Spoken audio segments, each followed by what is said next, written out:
AP రాజధాని అమరావతిలో ఎక్కడ చూసినా రియల్ ఎస్టేట్ హడావిడి కనిపిస్తోంది. మూసివేసిన ఆఫీసుల దుమ్ము దులుపుతున్నారు. సరిహద్దు రాళ్లకు రంగులు వేస్తున్నారు.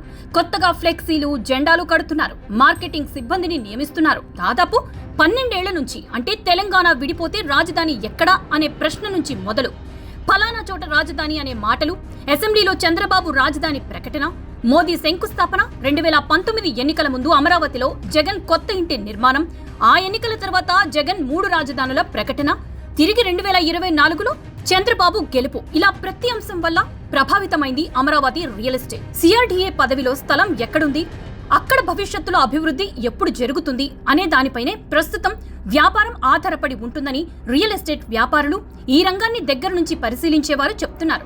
ప్రస్తుతం అమరావతిలో పొలాలు ఎక్కడా కొనే పరిస్థితిలో లేదు. కోర్ క్యాపిటల్ పరిధిలో పొలాలు కొనగలిగే రేంజ్ లో కూడా ధరలు లేవు. ఔటర్ రింగ్ రోడ్డు పరిధిలో కూడా ఎక్కడా పొలాలు కొనే రేంజ్ లో ధరలు లేవు. ప్రస్తుతం ఓ అమరావతి ప్రాంతంలోనే కాకుండా గుంటూరు, విజయవాడ, మంగళగిరి, తెనాలి, బాపట్ల వరకు కూడా ధరలు భారీగానే పెరుగుతున్నాయి. అదే సందర్భంలో పెట్టుబడి పెట్టేవారు మాత్రం ఆచితూచి అడుగులు వేస్తున్నారు. గతంలో మాదిరి దుందుడుకుగా కాకుండా వ్యూహాత్మకంగా వెళుతున్నారు. పెట్టుబడి పెట్టాలనుకునే వాళ్ళు కొద్ది రోజులు ఆగుదామని ఆలోచిస్తున్నారు.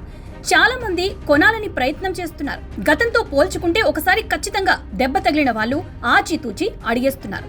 చాలా జాగ్రత్తగా ఉంటున్నారు. దాంట్లో ఎలాంటి సందేహమూ లేదు. వాస్తవానికి చాలా మంది పరిశీలన చేస్తున్నారు, కానీ కొనుగోలు సంఖ్య మాత్రం భారీగా పెరగలేదు. ఈ విషయాన్ని స్టాంప్స్ అండ్ రిజిస్ట్రేషన్ శాఖకు సంబంధించిన 2 ఉన్నతాధికారులు వెల్లడించారు కూడా. రిజిస్ట్రేషన్లు పెరిగాయి, కానీ ఎంత శాతం పెరిగాయి అనేది ఇప్పటికిప్పుడు చెప్పలేమన్నారు.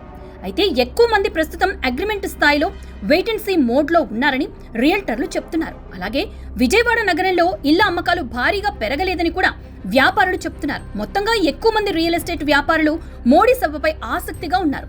ఆ తర్వాత అమ్మకాలు పెరుగుతాయని ఆశాభావం వ్యక్తం చేస్తున్నారు.